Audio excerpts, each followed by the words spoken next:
We're back. So the Daily Drop. I'm here with Phillip Shoemaker.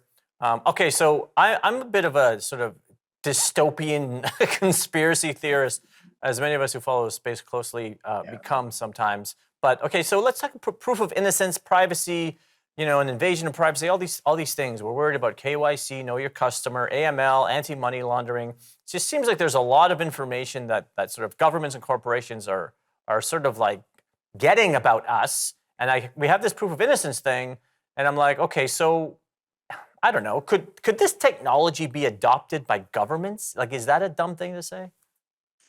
No, it's not a dumb thing to say. I think it's a stretch, sadly.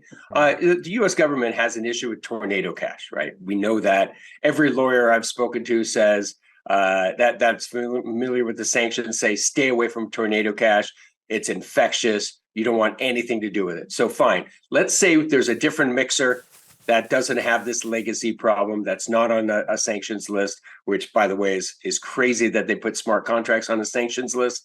Let's just get that out there. But they did that for tornado cash. In the future, if we have another mixer that uses something like proof of innocence, I think it could absolutely be adopted by governments and other places.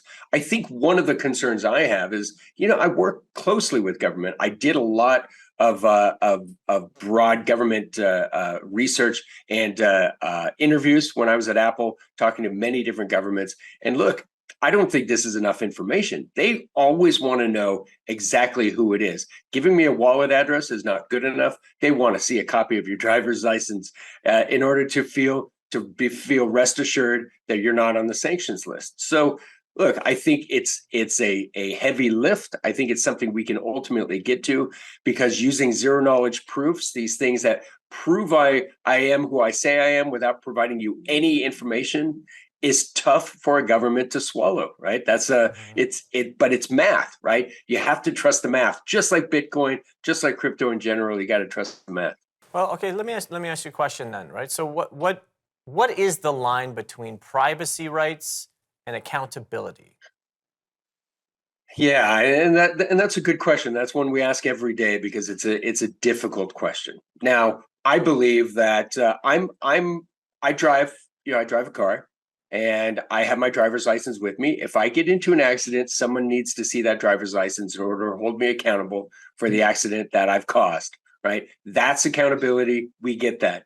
In this space, it's a bit different, because what exactly do you need to hold accountable, right? If I operate under a pseudonym. Now, there's a difference between a pseudonym and being anonymous, right? A pseudonymous versus anonymous are completely different things, because one has skin in the game, pseudonymity, because behind the scenes, someone knows exactly who you are. Where anonymity, you're just a ghost, right? You disappear quickly. So for me, we need to tie pseudonymity into all sorts of rights and accountability on the internet, because it's a level of indirection to ultimately get to you, but someone can ultimately get to you and hold you accountable for your behavior. And that's what I think things like proof of innocence does, because look, you're an owner of a wallet. You might own 100,000 wallets. I mean, you can own as many as you want, but they know they're attached to you ultimately, because you're sending money to and from it, you're pulling money out of it, you're sending it to a Coinbase or another exchange. So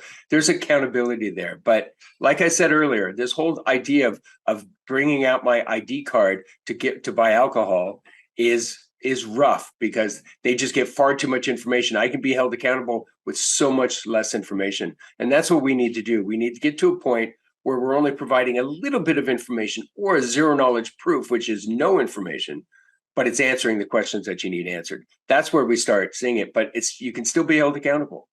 And look, so we only have a minute left, and what a great conversation. And please come back anytime you can. Right.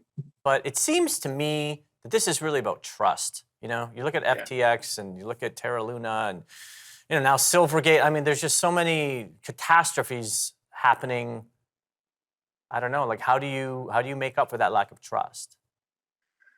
Yeah, that's the big question we're asking us since this past year, right? 2022 was rough with regards to trust in crypto, and the regulators are coming at force, right? Wherever there's money, the regulators want to regulate, and so that's what we're seeing right now. And we're on a downhill, slippery slope to this dystopian society that you're worried about, right? We are Yeah. heading in that direction because the You know what, government. Phil, you know what, Philip? Let's Yes. I can't wait to hear what you're gonna say about this dystopian society. This is what I live for, but we only have 10 seconds to commercial.